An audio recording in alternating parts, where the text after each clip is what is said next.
Before you spend hundreds of dollars calling an appliance repair tech or buying a brand new dryer, check this first. A lot of dryers aren't actually broken, they just can't breathe. When people notice that their clothes are taking longer to dry, maybe they have to run it 2 or 3 cycles, it's getting hot on the top, or there may be a burning smell, they immediately think that they need to buy a brand new expensive dryer, when most of the time it is because of an airflow issue, and buying a brand new dryer won't fix this at all. It'll just cost you money. I'm going to show you everywhere to check, starting with the easiest places to access stuff that you could just pause the video and go check right now, to the more advanced stuff that you might have to hire someone to check for you. First is going to be the lint screen. I think most people know that you're supposed to pull out the lint screen after every use or every couple of use and brush it off, and they think that that's it, that blocks all the lint and they don't have to worry about it as long as they're good and they remove that screen. Nothing to worry about. But this is very far from the truth. It does help. It is very important to clean that off, but most of the lint is going to get past there, and the first place that it's going to start to build up is right in that area. So you could pause this video right now, take the flashlight on your phone, pull out the screen and look in there, and if you've been using your dryer for more than a couple of months, you will be horrified with the amount of lint that is stuck in there. And there's a fan in there. How it works is the hot air gets pulled through there, and a fan pushes it out of the end of your dryer vent. It's going to build up, and if that builds up too much that the fan can't have the air, or those holes are blocked, then your airflow is going to be reduced. Now, it may seem like it's hard to get to, but they sell a really great attachment that fits on any vacuum. I'll link it in this video, and you just attach it to any vacuum, and you just need a regular wire brush. You brush it off, and then all of the lint will get sucked up in the vacuum. Only takes a couple of, it should be done at least every year. My wife makes me do ours like every couple of months because it does build up there really fast. Now, if you have a machine where the lint screen is on the top, you're in luck because those machines are much easier to clean and take apart. There's going to be some screws in the back. Just make sure it's unplugged, and you can take the whole thing apart and clean it. Next place to check is going to be slightly more difficult depending on your setup, and that is to check the dryer hose behind the machine, also known as the transition vent.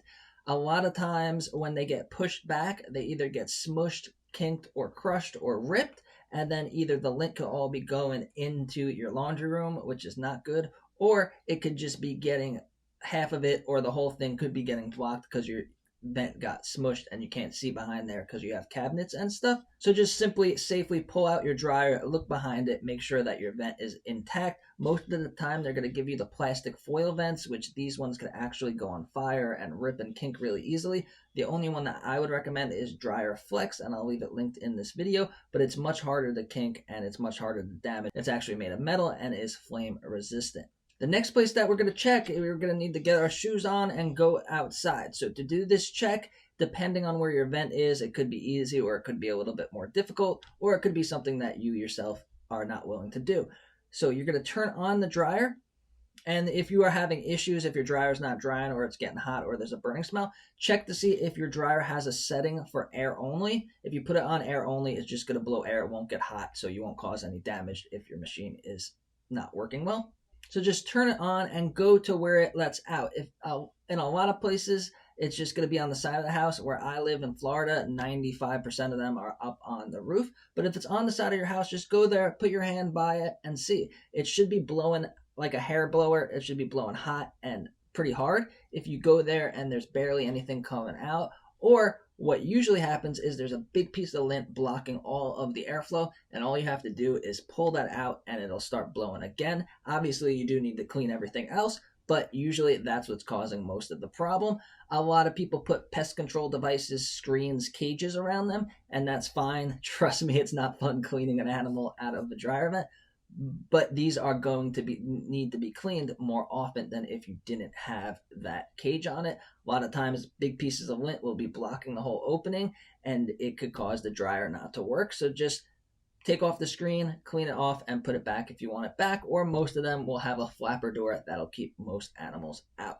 If your vent's on the roof, then only go up there if you're comfortable, or hire someone, but do not buy a brand new dryer without confirming that when it's attached, it's actually blowing out where it should blow. Because if it's clogged on the roof, cleaning it from the inside doing anything. Getting a new dryer isn't going to change it at all. If you try to blow it out with a leaf blower or something, you're just going to make the clog tighter. So you need to physically have someone go up there and just pull off and clean around the edges, because once it starts to build up around the edges, it's like a magnet for other lint, and then eventually the whole thing will be closed.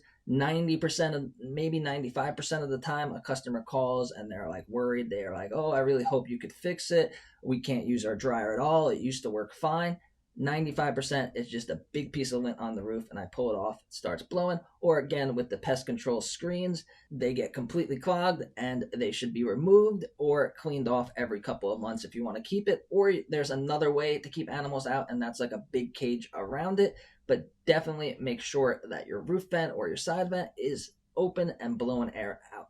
Next is going to require a toolkit. I'll leave links. It's pretty inexpensive if you have a vacuum already, which you probably do, and that is the clean the dryer vent.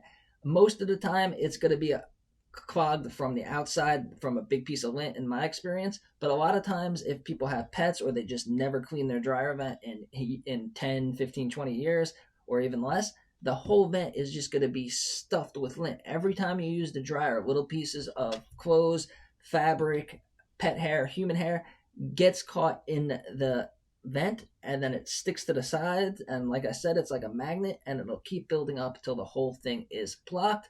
So the best way to do it is with a brush kit.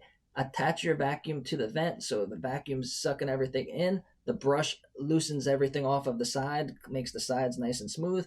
All the stuff goes in the vacuum. There's no mess at all. And if you want to learn how to clean your dryer and your dryer vent and everything that you need to do in one short video, check out this video here and save yourself some money.